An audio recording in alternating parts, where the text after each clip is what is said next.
Shalom seluruh warga kerajaan, mendekati perayaan Christmas kita, maka ini adalah minggu pertama Advent.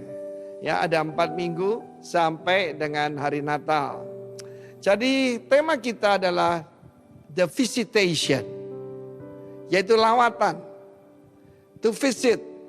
Lukas 1 ayat 67. Dan Zakaria ayahnya penuh dengan Roh Kudus. Lalu bernubuat katanya, terpujilah Tuhan Allah Israel sebab ia melawat umatnya dan membawa kelepasan, membawa yaitu kebebasan bagi umatnya. Dan bukan cuma itu, yang menumbuhkan sebuah tanduk keselamatan, kekuatan bagi kita di dalam keturunan Daud hambanya itu. Seperti yang telah difirmankannya sejak purbakala oleh mulut nabi-nabinya kudus untuk melepaskan kita dari musuh nenek moyang kita ya, dan mengingat perjanjiannya ya. Dan mengingat perjanjiannya luar biasa, dan dari semua orang yang membenci kita. Dari apa yang kita lihat hari-hari ini, bagaimana yang dimusuhi oleh dunia ini, yang dikuasai oleh kuasa kegelapan adalah the God of Israel, the people of Israel, yang disebutkan oleh Tuhan my people. Dan juga yang dipermasalahkan adalah the land, yaitu yang disebutkan dalam Yoel 3, my land. My land bukan Amerika, bukan India, tapi Israel, yang dirubah namanya Palestina. Sekarang pertanyaan pertama adalah, siapa yang visit ini? Oh, begitu banyak berita, dengan jelas Alkitab mengatakan dengan jelas, pastikan berita yang saudara dengar itu dari mulut seseorang yang benar, orang benar dan penuh dengan Roh Kudus. Dia berkata, blessed, diberkatilah the Lord God of Israel. Lord di sini adalah Yahweh. Dan kita tahu Adonai, Yahweh, Kyrios, sebetulnya nama daripada Tuhan, ya, God of Israel. Ingat dalam Kejadian pasal ketiga, perkataan pertama yang dicuri iblis adalah Lord. Sehingga tinggal God saja. The God of Israel menjelma jadi manusia. Apa dikatakan oleh dari mulut nabi-nabinya yang kudus? Nabi Yesaya mengatakan seorang anak darah. Ya, seorang anak darah yang akan mengandung dan melahirkan seorang anak laki-laki, dan dia akan diberi nama Immanuel. Bukan jadi Mas Iman ya. Tetapi Immanuel ini dari kata kunci imak. Imak itu adalah penyertaan dari Allah di dalam peperangan yaitu melawan musuh-musuhnya. Penyertaan Tuhan, ya, God with us, bukan di waktu senang saja, tapi di waktu susah. Kabar baiknya saudaraku, jadi yang datang ini bukan nabi, bukan sekedar raja. He is God of Israel, menjelma jadi manusia. Itulah berita Natal yang terbaik. God became man. Apa sulitnya sih Allah menjadi manusia?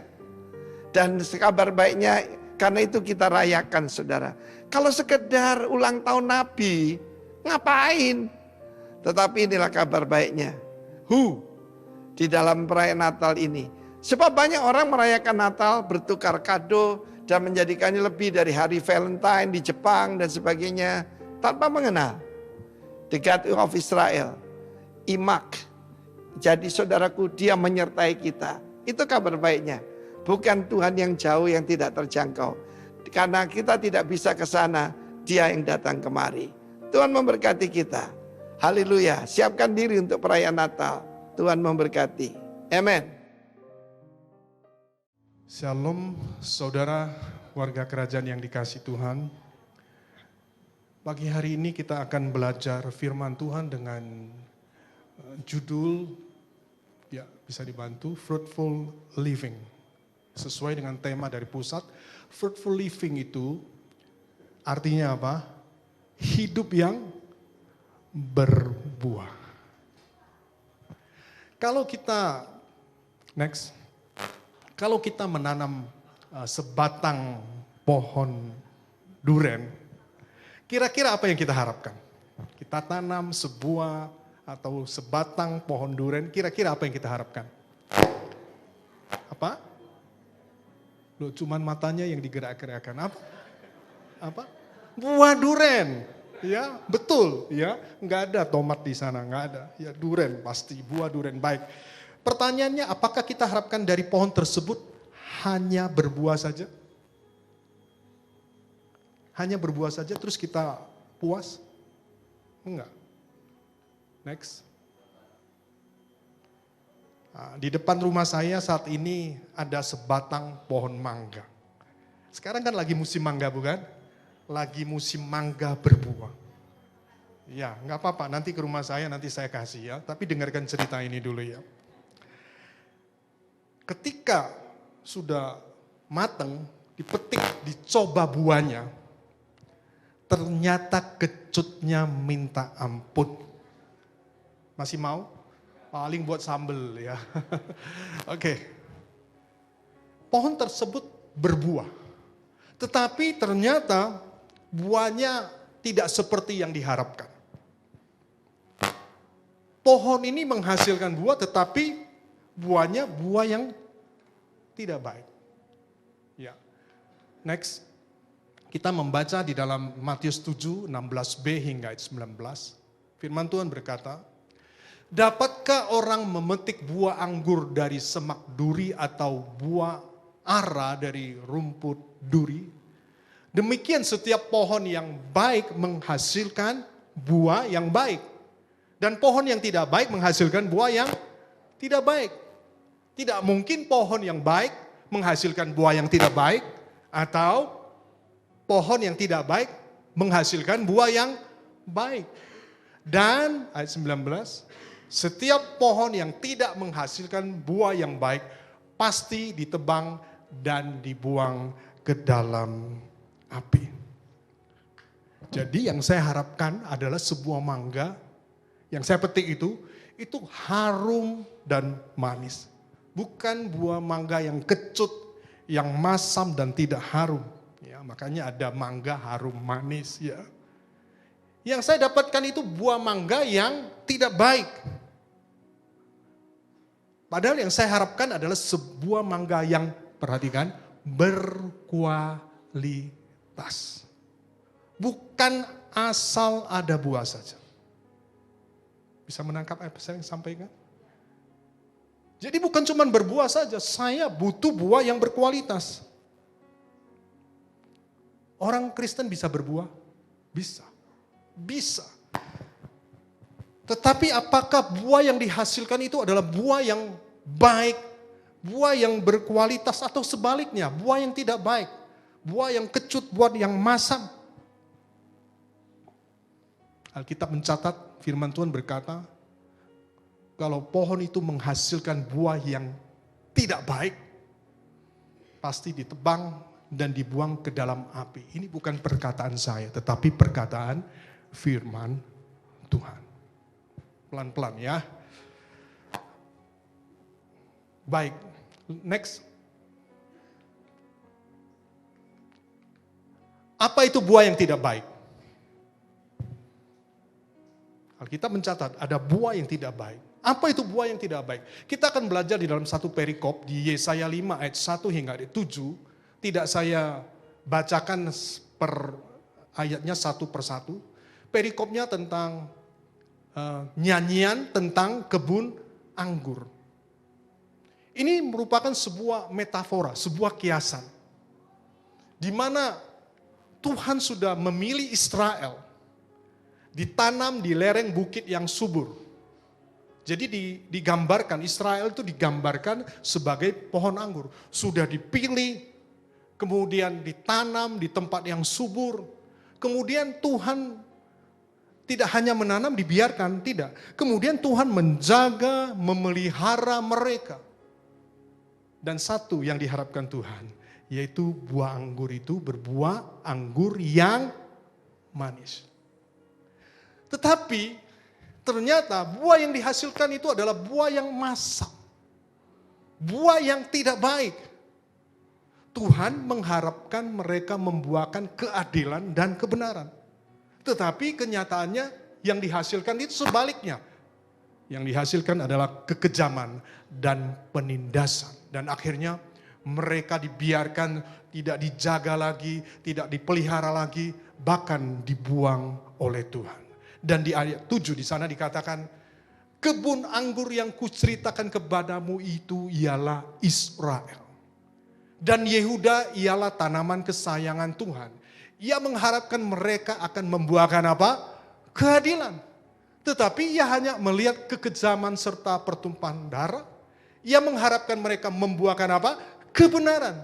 Tetapi yang sampai ke telinganya hanyalah jeritan penderitaan orang-orang yang tertindas. Yang akan kita bahas adalah keadilan dan kebenaran. Jadi pengertian keadilan dan kebenaran itu sangat dekat. Hampir sama, sangat mirip. Coba kita perhatikan, bahasa aslinya adalah misfat. Keadilan itu misfat, artinya lurus, jujur. Banyak sekali arti-artinya, tetapi saya cuma memberikan beberapa arti yang sering kita jumpa. Yang pertama adalah lurus, jujur, tidak munafik, apa adanya. Nah, itu keadilan. Benar, apa yang benar. Cara yang benar seseorang membawa atau menempatkan diri. Ada bahasa Tionghoanya itu cengli. Ya, cengli itu fair artinya. Adil cengli itu. Ya bisa membawa diri berarti di sini tahu aturan. Itu cengli. Tahu diri dan tidak merugikan orang lain. Itu cengli. Cengli ya. Lawannya apa? Bocengli. Cengli dan bocengli. Saya mau bertanya. Di Tulung Mentung itu cengli atau bocengli? Bocengli itu ya. Betul lah. Dikasih hati ngerogoh lemprok. Itu cengli atau bocengli? Bocengli. Nggak adil. Nggak benar itu. Ya. Kemudian cara yang benar untuk memperlakukan orang lain. Bagaimana kita memperlakukan karyawan kita. Asisten rumah tangga kita yang membantu kita di rumah, memperlakukan siapa lagi, istri kita, suami kita, anak-anak kita, dan orang-orang tua yang sering kita jumpai, bagaimana kita bisa memperlakukan mereka. Itu berbicara tentang keadilan. Apakah kita sanggup untuk memperlakukan mereka secara benar. Dan yang terakhir, memberi keputusan yang tepat itu seperti seorang hakim yang benar dan berintegritas ketika dia memberikan sebuah keputusan. Itu berbicara tentang adil. Dan yang selanjutnya adalah kebenaran. Ternyata kebenaran memiliki arti kembali lagi seperti yang ada di atas, keadilan. Yaitu apa? Benar dan apa yang benar. Tidak perlu saya sebutkan lagi. Yang kedua, keadilan. Ternyata kebenaran tidak ada bedanya dengan keadilan. Dan tindakan perbuatan yang baik dan adil. Jadi yang Tuhan harapkan adalah keadilan dan kebenaran. Bahasa Tionghoanya adalah apa? Cengli. Katakan bersama-sama. Cengli. Ternyata cengli itu adalah karakter, kualitas hidup Allah. Amin. Makanya Allah tidak suka dengan orang-orang yang bocengli. Adil dan benar. Penuh dengan keadilan dan kebenaran. Allah kita adalah Allah yang cengli. Jadi buah yang tidak baik itu apa? Ternyata buah yang tidak baik adalah sesuatu yang dikeluarkan dari hidup seseorang yang tidak mencerminkan kualitas hidup ilahi. Atau bocengli. Ini bocengli ini. Orang lagi khotbah diganggu ya. Jadi buah yang tidak baik adalah sesuatu yang dikeluarkan dari hidup seseorang. Baik itu dari pikiran, dari perasaan, dari tindakan, dari perbuatan, dari perspektif, dari karakter, dari perkataan. Yang tidak mencerminkan kualitas ilahi. Sekarang ini coba kita tanyakan kepada diri kita. Dengan bercermin kepada firman Tuhan. Ini firman Tuhannya masih panjang ya. Atau tanyakan kepada orang-orang yang ada di dekat kita. Ya, paling dekat siapa? Suami kita, istri kita, anak-anak kita, orang tua kita, teman-teman dekat kita. Tanyakan kepada mereka. Apakah buah yang saya hasilkan itu buah yang baik atau buah yang tidak baik. Jangan sampai kalau ke gereja seperti malaikat, kalau di tempat lain, di rumah, di jalan, di supermarket, di mana lagi? Di restoran. Tanya sendiri seperti apa. Betul, di jalan khususnya. Ya, kadang kita nggak sadar. Kita butuh orang lain untuk mengoreksi kita. Betul? Apakah kita sudah berbuah atau belum berbuah? Baik, kita lanjut lagi. Yohanes 15:4, pelan-pelan ya. Tinggallah di dalam aku dan aku di dalam kamu, sama seperti ranting tidak dapat berbuah dari dirinya sendiri, kalau ia tidak tinggal pada pokok anggur, demikian juga kamu tidak berbuah jikalau kamu tidak tinggal di dalam aku. Bulan lalu saya sudah menjelaskan bahwa apa yang paling penting buat Allah, apa yang paling penting bagi Allah, what is the most important thing to God? Masih ingat? Lupa, nggak apa-apa, saya bongkar lagi. Yang paling penting bagi Allah adalah kemuliaannya. Bahasa aslinya adalah kavod. Kavod memiliki arti the quality of life, kualitas hidup. Dan dalam ayat tersebut, bagaimana kita bisa memiliki kualitas hidup Allah, kita harus tinggal di dalam Yesus. Tidak ada cara lain. Amin. Kalau kita tinggal di dalam Kristus, sekali lagi, kita tahu bahwa Yesus, dia adalah kemuliaan daripada Allah. Berbicara kualitas daripada Allah. Dia adalah batang daripada anggur itu. Pokok anggur itu. Ketika kita tinggal di dalam pokok anggur itu, maka dengan sendirinya kita akan berbuah. Dan buah itu adalah buah yang berkualitas. Yang mengerti katakan amin. Jadi tidak ada jalan lain. Siapa di sini rindu supaya buah yang dikeluarkan itu bukan buah yang tidak baik, tetapi buah yang berkualitas? Boleh angkat tangan. Oke. Tinggal di dalam Yesus. Cukup? Dengan berbuah yang berkualitas sudah cukup? Belum. Cukup? Belum. Ternyata Yohanes 15 ayat 5 di sana dikatakan, akulah pokok anggur dan kamulah ranting-rantingnya. Barang siapa tinggal di dalam aku dan aku di dalam dia, ia berbuah banyak. Sebab di luar aku kamu tidak dapat berbuat apa-apa. Bisa bayangkan pada musim duren ya. Kita sudah punya pohon duren ya. Punya pohon mangga. Ternyata ketika berbuah, buahnya cuma 1 atau 2. Berkualitas. Seneng gak? Seneng tapi gak puas. Betul? Buahnya enak tapi cuma 1, 2. Belum sempat makan, dimakan sama anak dan cucu, habis. Yang kita mau adalah pohon yang menghasilkan buah yang lebat. Dan buahnya itu berkualitas. Amin. Begitu juga dengan Tuhan. Tuhan rindukan setiap kita berbuah yang lebat. Dan buahnya itu buah yang berkualitas. Mau? Berbuah lebat dan buah yang berkualitas, mau? Mau, oke.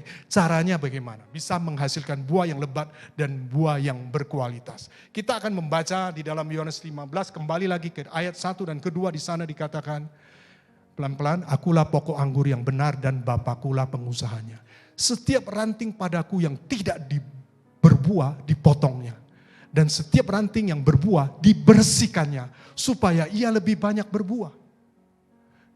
Jadi kita melihat ada 2 jenis ranting. Yang pertama yang merah itu adalah ranting yang tidak berbuah. Firman Tuhan katakan yang tidak berbuah itu akan dipotong. Sedangkan yang berbuah itu akan dibersihkannya. Dibersihkan dari apa? Kadang ada parasit, tanaman parasit, ada hama-hama, betul? Ada apa lagi? Ada daun-daun yang seharusnya tidak perlu tumbuh terlalu banyak, itu akan dibersihkan. Dibersihkan itu bahasa aslinya kataros. Dimurnikan, seperti orang memurnikan emas. Dipangkas, bukan pangkas rambut ya, ini tanaman dipangkas. Kalau mereka itu bisa berteriak, saya yakin mereka teriaknya gak karu-karuan karena sakit. Ya, kata lainnya ditahirkan, bebas dari keinginan jahat, dari dosa dan rasa bersara. Kataros. Dan yang saya tekankan di sini bukan cuma artinya saja, tetapi dibersihkan itu berbicara tentang sebuah proses. Tadi mau toh semuanya berbuah dan buahnya berkualitas, itu harus dibersihkan. Dibersihkan di sini berbicara mengenai Proses. Kalau kita mau berbuah, maka kita harus memberikan diri kita untuk menjalani proses demi proses di dalam kehidupan kita. Dan saya mau beritahu bahwa proses itu pasti sakit. Amin. Proses itu bisa berbicara mengenai persoalan-persoalan yang kita hadapi setiap hari. Pergumulan-pergumulan kita, masalah, tantangan kita di dalam kehidupan kita, sakit, penyakit, segala masalah yang terjadi di dalam kehidupan kita. Kadang itu juga bisa karena kesalahan kita. Saya mau bertanya, mau dan siap diproses? Mau. Wah, luar biasa ya. Mau, nanti saya akan berdoa ya. Dan proses itu pasti datang ya. Mau? Mau ya, puji Tuhan ya. Cuman satu orang, Nia ya. Coba nanti kita lihat prosesnya seperti apa ya. Ada yang mau diproses lagi? Enggak ada ternyata ya. Ya, manusia itu cenderung mau hasil yang baik, hasil yang banyak, tetapi enggak mau diproses. Saya mau beritahu. Pasir itu punya harganya enggak? 1 biji pasir. Enggak ada harganya. Tapi ketika pasir itu masuk ke dalam sebuah kerang, itu jadi mutiara. Itu sakit, ada rasa sakit, dan kerang itu berusaha mengeluarkan lendir, menutupi pasir yang masuk ke dalam tubuhnya. Sakit, yang pasir, loh kok saya nggak bebas lagi. Sama-sama proses, nggak enak, sakit, dan itu tidak sedikit. Itu cukup lama, tidak sedikit waktunya, cukup lama, 5-6 tahun prosesnya. Akhirnya jadi mutiara. Sakit nggak? Sakit. Tapi mau tahu, mutiara, khususnya yang namanya Black Tahitian Pearl, mutiara hitam dari Tahiti. Harganya berapa? 1 biji pasir itu loh harganya. Di atas 500 juta. Kalau pasir saja nggak ada harganya. Tetapi setelah diproses, mahalnya luar biasa. Bapak Ibu tahu berlian? Berlian tahu? Itu unsurnya apa? Karbon, areng.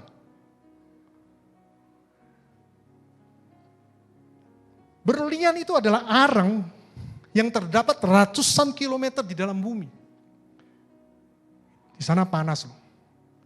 900 sampai 1300 derajat Celcius. Panas sekali. Diproses di dalam sana, kemudian mengalami tekanannya bukan main-main.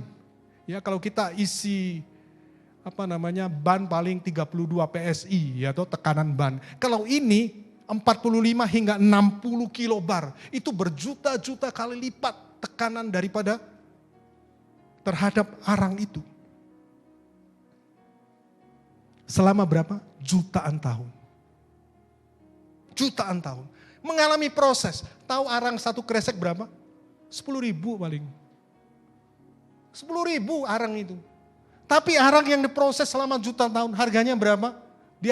Di Afrika Selatan itu ada sebuah berlian kira-kira 3.000 sekian karat, harganya 4 triliun. Bisa bayangkan? 4 triliun itu 4 nolnya 12 loh. Banyak. Jadi sesuatu yang diproses itu mengalami kenaikan harga.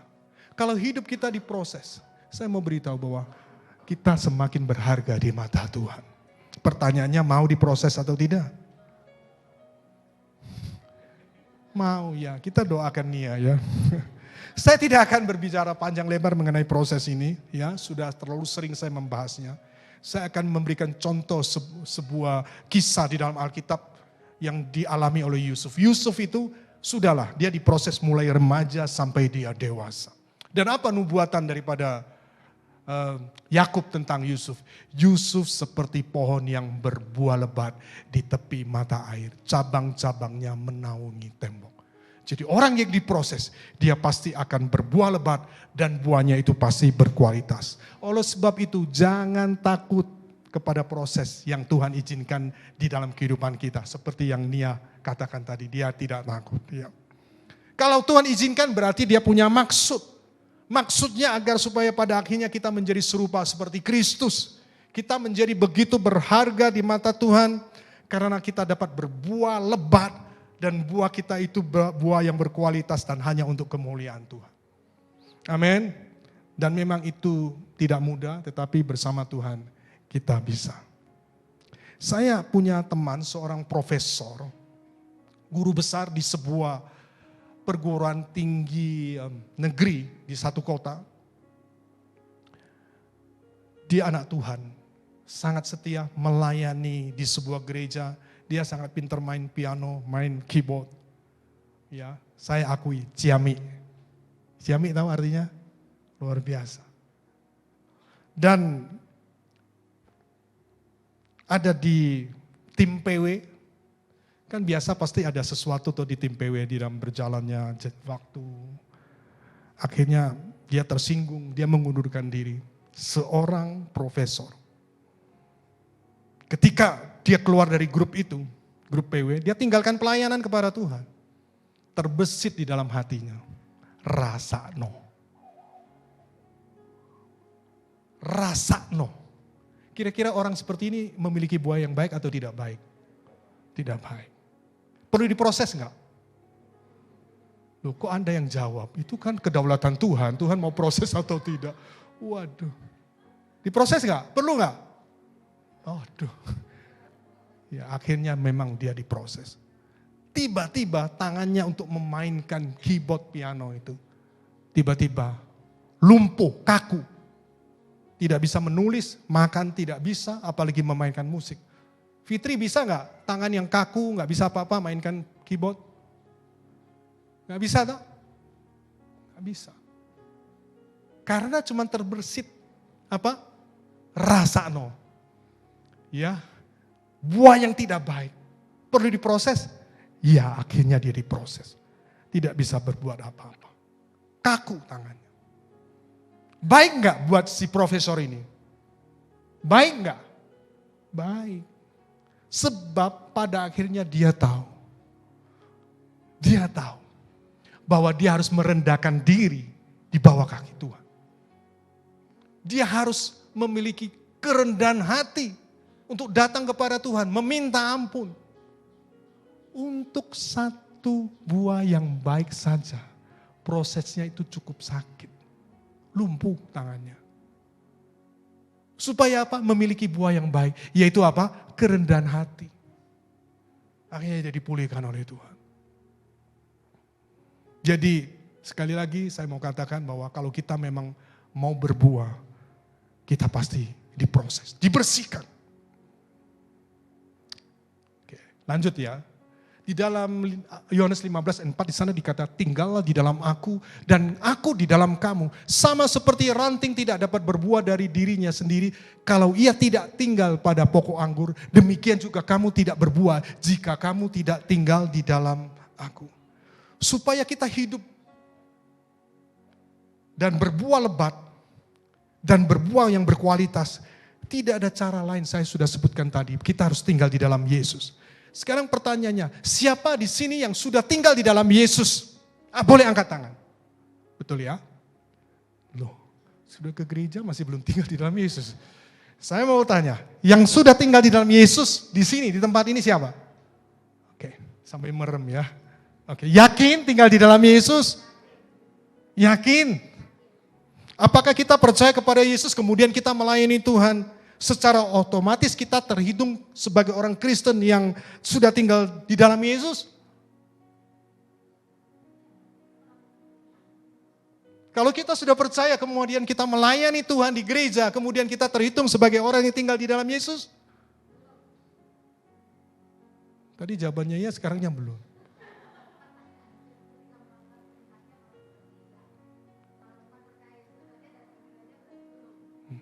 Pertanyaan saya cuma percaya dan kemudian melayani. Berarti belum tentu. Kalau Anda percaya kepada Yesus dan kemudian Anda melayani, itu belum tentu kita tinggal di dalam Yesus.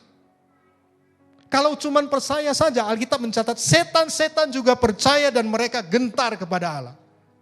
Setan aja percaya kok. Kalau sudah melayani, apakah sudah pasti tinggal di dalam Yesus? Belum tentu. Bagaimana dengan orang-orang yang berkata, Tuhan, Tuhan, bukankah Kami sudah bernubuat demi namamu, kami sudah melakukan mujizat demi namamu, kami sudah mengusir setan demi namamu. Tetapi Tuhan berkata apa? Aku gak kenal engkau. Sudah melayani loh. Wah, itu penuh dengan kuasa loh. Gak dikenal Tuhan, diusir dari hadapan Tuhan. Jadi yang percaya, yang sudah melayani Tuhan, tidak menjamin mereka tinggal di dalam Tuhan. Bisa menangkap apa yang saya sampaikan? Sekarang pertanyaannya, apa arti daripada tinggal di dalam Yesus? Ini sederhana. Oh, saya sudah tinggal di dalam Yesus. Belum tentu. Jangan berpikir ke gereja sudah tinggal dalam Yesus. Jangan berpikir kita melayani sudah berkhotbah sekalipun sudah tinggal dalam Yesus. Belum tentu. Tinggal, abide, meno, bahasa aslinya. Apa sih tinggal di dalam Yesus? Saya sudah hampir selesai loh ini. Ya, kita baca di dalam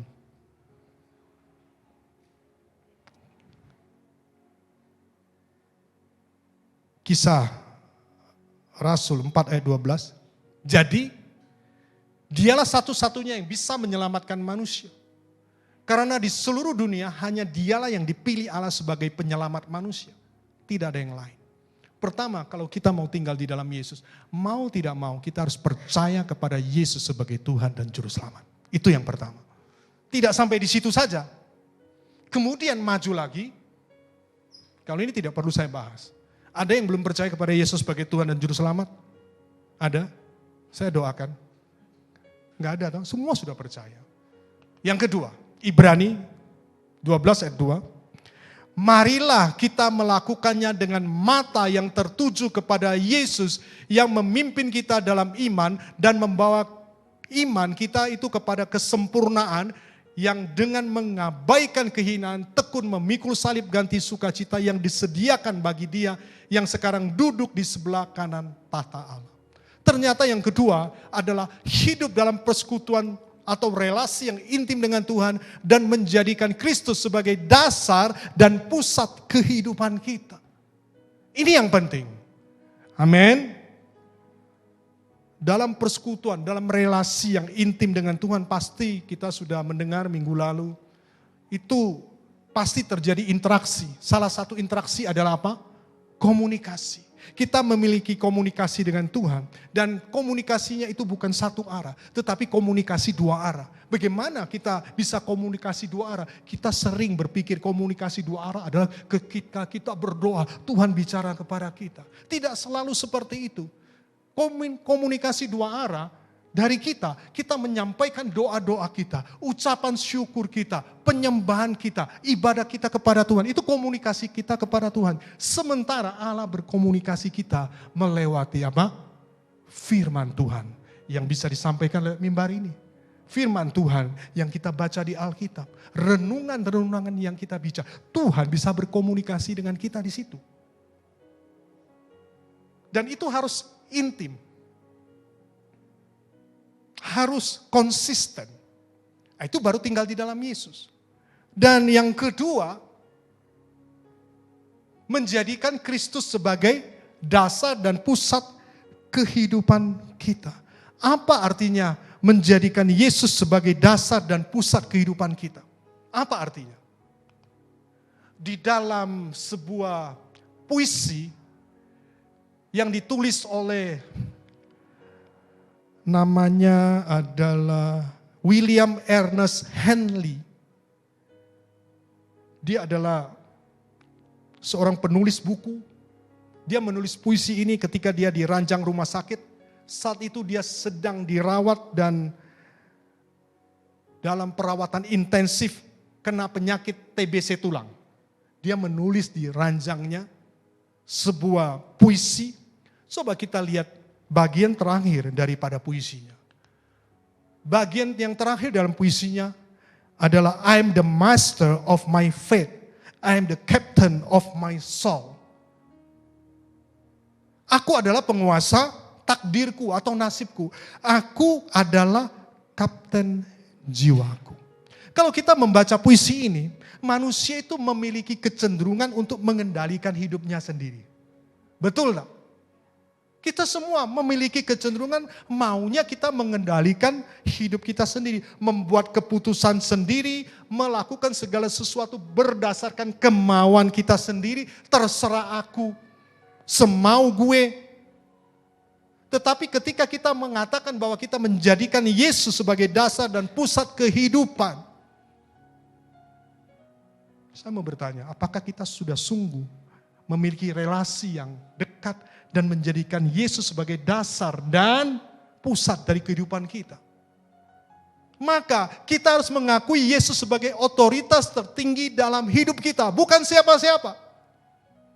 Ketika saya berbicara kepada seorang yang barusan convert dari satu agama menuju kepada Kristen,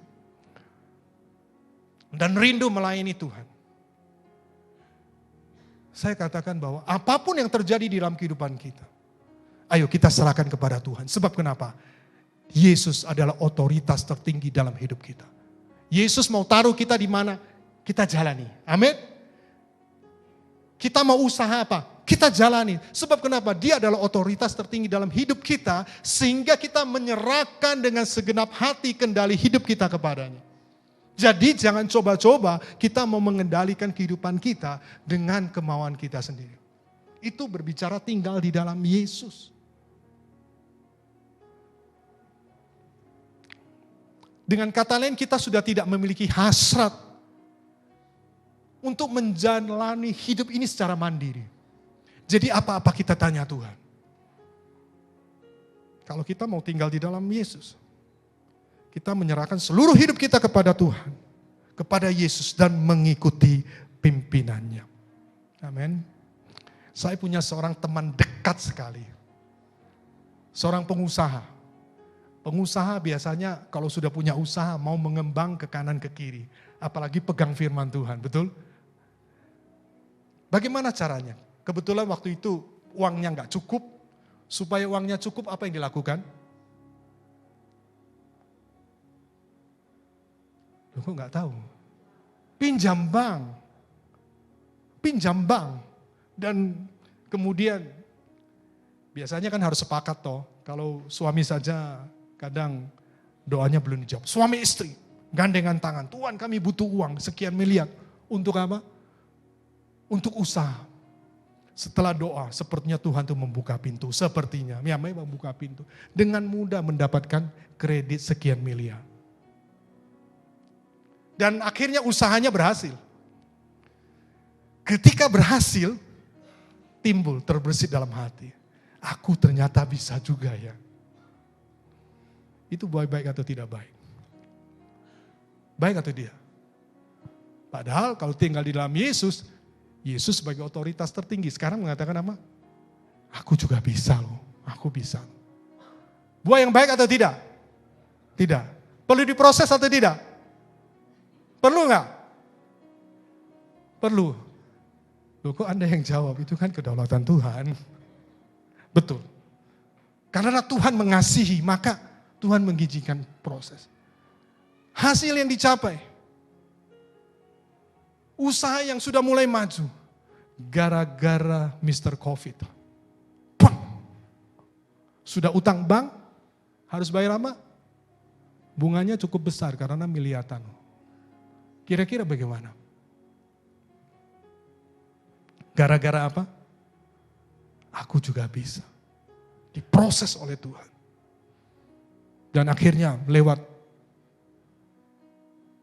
proses ini mendapatkan sesuatu yang luar biasa, bahwa kita harus mengakui Yesus sebagai otoritas tertinggi dalam hidup kita.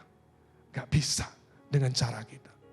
Dan kita harus menyerahkan segenap hati kita supaya dikontrol, dikendalikan hidup kita oleh Yesus. Dan akhirnya yang sudah kondisi gak karu-karuan, harus bayar bunga, dan bayar bunga itu sudah tidak sanggup lagi, jadi harus pinjam sana sini untuk bunga. Tetapi Tuhan pulihkan semua lewat sebuah proses.